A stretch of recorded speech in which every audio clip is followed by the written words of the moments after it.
Allegations now facing Louisville Metro Police. It's the second case in a week with graphic details and a new lawsuit that you may find disturbing.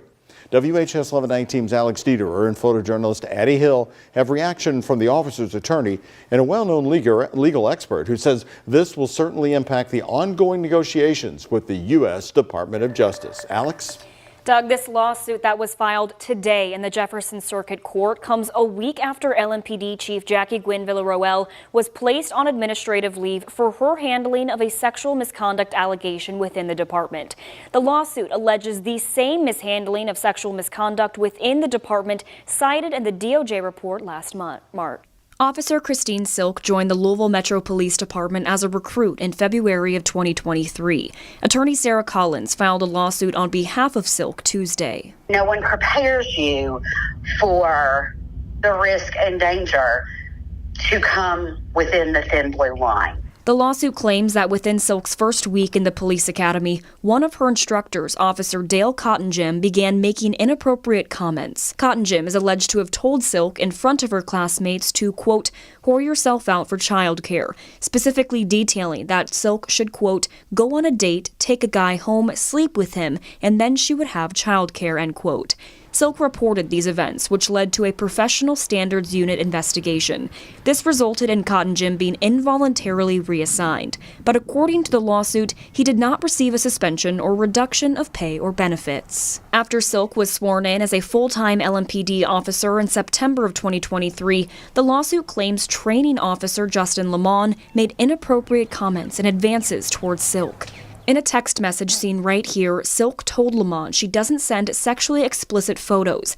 After a couple responses, Lamont then sent a sexually explicit photo of himself. She was previously aware of other officers who had been sent unsolicited pictures, other officers who had experienced sexual harassment.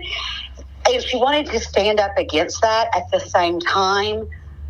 She was terrified. An internal investigation led to Lamont being placed on emergency suspension. Following the suspension, the lawsuit claims officers have been told to stay away from Silk, quote, because she filed 3 to 4 sexual harassment complaints already and will report officers for anything, end quote. Instead of taking them seriously, employers, including but not limited to LMPD, end up sort of closing ranks and finding ways to put pressure on the accuser rather than investigate and take seriously the allegations. And those end up resulting in retaliation. University of Louisville professor of law Sam Markison said this latest lawsuit could benefit the policies outlined in the looming DOJ federal consent decree. Now the Department of Justice can take this into account, these ongoing problems and these new instances of misconduct, and make sure that those are addressed in the consent decree, that it's toughened, that it's specific to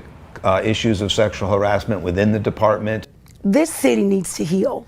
Metro Councilwoman Tammy Hawkins serves as chair of the Public Safety Committee. But there is absolutely no way that we can heal with things like this continuously going on inside the force. In a statement shared with WHAS 11, an LMPD spokesperson said in part, quote, regarding the specific allegations contained in the lawsuit, one investigation was completed in 2023. That officer was disciplined and transferred. The other investigation is ongoing, and while it is ongoing, the officer has been reassigned with powers limited pending the outcome of the investigation. Neither is assigned to the same division or unit as the officer who has asserted the allegations, end quote. The investigation is still ongoing. When asked this morning at his weekly update, Louisville Mayor Craig Greenberg said he was unaware of the lawsuit. Now, we do want to note that Silk is currently on administrative leave following a fatal police shooting in the PRP neighborhood last month. In studio, Alex Dederer of the WHAS 11 Night Team on your side.